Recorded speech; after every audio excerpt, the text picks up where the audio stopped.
I love cinema. So యాక్టర్గా మాత్రమే కాదు, అన్ని రకాలుగా కూడా, అంటే డైరెక్టర్గా కానీ, I would love to produce అన్ని రకాలుగా. Lot of things that I want to achieve, but right now the first step that I needed 5 మినిట్కి నటించడం. So this is always special. Okay. అంటే ఇందులో కూడా పెద్ద పెద్ద ఆర్టిస్టులతో కలిసి నటించే అవకాశం వచ్చిన పట్ల మీరు స్పెషల్ గా మాట్లాడారు. అంటే అలాంటి అవకాశం రావడం అనేది ఇప్పుడు చాలా అంటే కష్టం అయిపోయింది ఏంటి సినిమాల పరంగా కానీ? అంటే చెప్పాను కదండి, అంటే మా డైరెక్టర్ గారు రాసుకున్నప్పుడు క్యారెక్టర్కి వీళ్ళు ఉంటే బాగుంటుంది, వీళ్ళు ఉంటే బాగుంటుంది అని అందరి క్యారెక్టర్స్ కూడా వాళ్ళకి తగినట్టుగా రాసుకున్నారు. అండ్ వాళ్ళు ఎవరైతే రాసుకున్నారో వాళ్ళని వాళ్ళు ఖచ్చితంగా సినిమాలో, అంటే యాక్టర్స్ అనే కదా, ఇప్పుడు అజయ్ ఘోష్ గారు, శ్రీనివాస్ రెడ్డి గారు, అందరూ యాక్టర్స్ అనే కదా.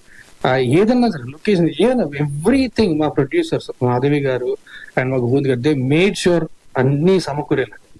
సో ఇప్పుడు ఏంటంటే ఇప్పుడు మీరు అడుగుతుంటే మీకు చెప్తుంటా కదా, I feel very blessed that I had a chance to work with such great actors. వాళ్ళతో వర్క్ చేస్తున్న ఫీలింగ్ ఉంటుందండి. సరదాగా వాళ్ళు పంచలేస్తుంటారు, మనం పంచలేసే వాళ్ళ వస్తుంటారు. They very down to earth, చాలా ఈజీగా మిగిలిపోతారు. అండ్ ఒక్కరు అందరూ అలాగే అండి. అండ్ అంటే మన చుట్టూ ఉన్న ఎన్వైరన్మెంట్ బట్టి మనం కూడా ఉంటాం కదా. సో మేబీ ఫస్ట్ మా డైరెక్టర్ బేసిక్లీ అంత ప్రశాంతంగా ఉండే మనిషిని ప్రపంచాలు ఎక్కడ కూడా ఉన్నాం. పక్కన ప్రళయం వచ్చినా సరే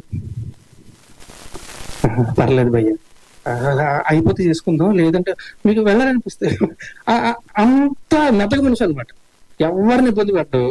సో ఫస్ట్ అంటే మెయిన్ డైరెక్టర్ ఉన్నప్పుడు ఏంటంటే అందరికి కూడా చిన్న కంఫర్ట్ లెవెల్ ఉంటుంది. సో అక్కడి నుంచి అందరూ సరదా జరిగిపోయారు. తర్వాత చెప్పినప్పుడు ఇందాక రియలైజ్ అయ్యా, అవును కదా, అప్పుడు నేను ఇంకే సినిమా చిన్నపిల్లలు ఇప్పటికి ఆయన అలాగే ఉన్నాడు. I was a huge fan. So అది తర్వాత ఆలోచిస్తే అనిపిస్తుంది తప్ప చేస్తున్నప్పుడు ఎప్పుడూ అనిపించలేదు. అది వాళ్ళ కంఫర్టబుల్ కూడా క్రియేట్ చేశారు. రాశి గారు చాలా రోజుల తర్వాత ఒక హిట్ అనే పదం లేదు